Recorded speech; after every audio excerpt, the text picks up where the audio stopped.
Bonjour à tous, on se retrouve ce dimanche sur l'hippodrome d'Auteuil pour une nouvelle émission Quintet Flash et on va se retrouver au départ du Quintet Plus, le prix André Adel. C'est un handicap qui va se disputer sur le steeple et la distance de 3700 mètres. Ils sont 18 au départ. Sur ce tracé qui est assez particulier, assez coulant, il faut évidemment être vite sur jambe, mais aussi être un bon sauteur parce qu'il y a quand même des gros morceaux à franchir. C'est une course qui est assez ouverte. À mon avis, il y aura peut-être quelques surprises à l'arrivée, mais on va voir tout ça avec mon analyse.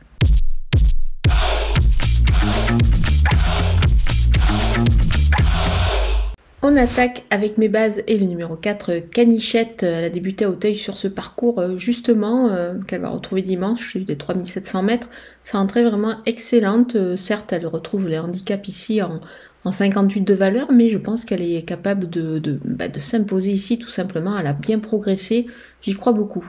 Le numéro 8, Blackfield, il est efficace sur ce parcours et sa rentrée gagnante sur les haies me laisse penser qu'il est capable de réaliser encore une belle performance ici. Il est vraiment sur la bonne voie. Donc c'est un cheval qu'il faut évidemment suivre. Et on peut également le jouer en The Show, c'est-à-dire trouver le deuxième de l'épreuve. Et pour cela, il suffit d'ouvrir un compte sur le site theturf.fr et pour bénéficier des 250 € de bonus, vous utilisez le code FlashTurf. Le numéro 14, Écoute en tête, il ne lui manque qu'une victoire à ce niveau-là, mais ça lui échappe ces derniers temps, mais c'est un cheval qui est toujours là, donc on peut lui faire confiance, c'est vraiment une base solide avant le coup. Sur ce qu'il vient de réaliser, évidemment, il faut le garder très très haut, il a déjà bien couru sur son parcours, moi j'y crois beaucoup.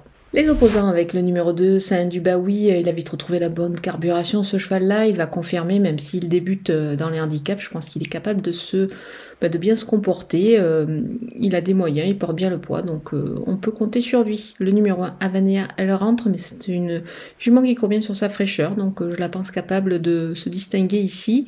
C'est juste le poids, mais pour une place, ça peut être suffisant.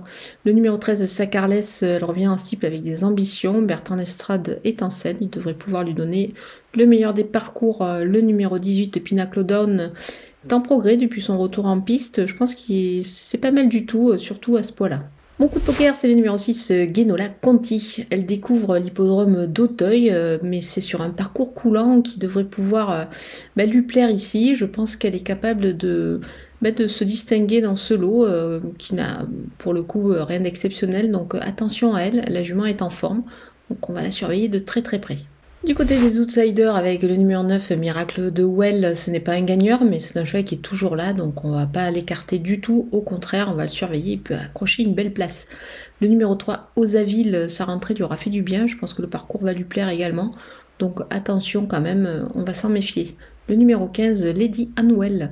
À ce point, on la verra plus pour une place, ça me paraît un petit peu plus compliqué pour un meilleur classement. Le numéro 11, Rimfire, il effectue une rentrée face à certains concurrents bien affûtés, mais attention, son écurie est en forme, donc on ne va pas du tout l'écarter. Le numéro 10, Dentor des Obos, c'est un cheval que j'aime beaucoup, mais qui me laisse un petit peu sur ma faim. Mais ce bon sauteur est capable quand même toujours de réaliser une belle performance, c'est pour ça que je m'en méfie quand même. Donc on va le surveiller plutôt en fin de combinaison. Le numéro 5, Jinja des Taillons, sa rentrée en haie n'est pas à prendre au pied de la lettre. Moi, je pense que ce sera bien mieux sur le steeple. Donc, dans ces conditions, on va la surveiller. Sa valeur est plutôt intéressante. Il peut y avoir une petite cote, donc ça pourrait pimenter, pourquoi pas, les rapports du quintet. Le numéro 7, Amandio, il découvre le handicap là, en steeple en 56 de valeur. Il faut voir s'il a la pointure à ce niveau-là. Mais maintenant, on va quand même le surveiller, c'est pareil, c'est un cheval qui peut créer une petite surprise, donc attention. On termine avec les délaissés et le numéro 16, Finistère Maric, plus en vue dans les réclamés, ça me paraît un petit peu plus compliqué dans ce lot-là. Le numéro 12, César du Lémo, il a moins de marge au poids avec cette valeur, donc c'est pour cette raison qu'ici je vais m'en passer. Le numéro 17, Dernier Cri, très longtemps, il a été absent. Je pense qu'ici, ça paraît un petit peu compliqué pour lui de briller dans ce lot. Voilà, on a passé en revue tous les partants de ce Quintet Plus d'Auteuil. Il va y avoir évidemment du spectacle, on le sait, à Auteuil, il y en a toujours. Je vous laisse avec ma sélection et mes conseils de jeu.